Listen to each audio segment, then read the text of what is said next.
Imagine, all of you close your eyes and sit in silence and think that there is not a single tree, there are no forests in the whole world, and then all the animals are helpless and they're rushing here and there, and then they get into our houses and destroy everything.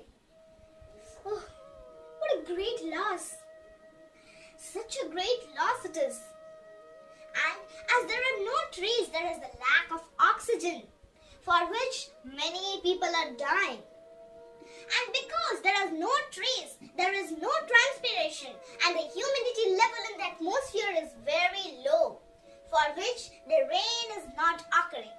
And the days are also very hot and dry. And the water resources like the rivers, ponds, lakes and all, they are just drying up, and we are running less of water. It is impossible to stay on this kind of earth now. It is too hot. There is no water, no cool air. Only loo is going on. Oh, such a bad environment. You see, what happened if we are not protecting our environment? This will really happen if we cut down all the trees. There will be a great destruction. But still, why to protect our environment? What are our profits? So hello everyone, my name is Adya, and today I'm here with a new topic, and that is why to protect our environment. Why should we protect our environment? The question arises here. What are our profits? What will we get by protecting the environment? Number 1, providing a home to the animals. Now, what is our work with the animals? What will the animals help us? And what if we not make a home for them? Oh, you saw, no? When we imagined there was a great destruction. When the animals got into our house and destroyed everything. Because they don't know everything, and they will rush here and there with no cause, and then they will break everything, they will destroy everything. That would be a great loss. To prevent that, we have to make a home for them. And what is their home? The forest. To make forests, we have to plant more and more trees. Nowadays, we are cutting down the trees and we are making our big buildings and homes. But we have to make the forest and their home for the animals. Number 2, to maintain a balance between oxygen and carbon dioxide. We saw that there are many people on the whole world, and no trees means no oxygen. The lack of oxygen is there, and the higher CO2, that carbon dioxide, is going up, and it is rising and rising.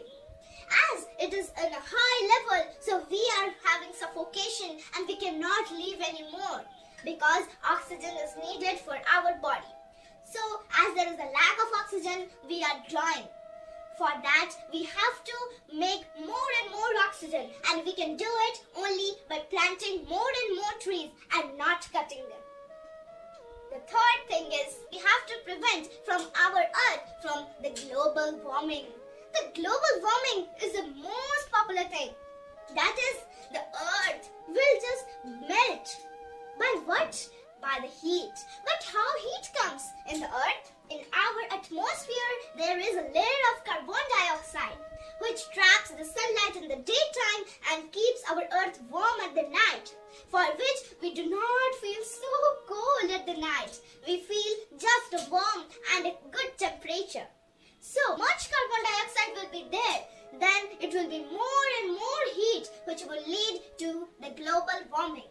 And if global warming will be there, we all will melt with it also, because we cannot live in too hot. We cannot survive in either too hot or too cold.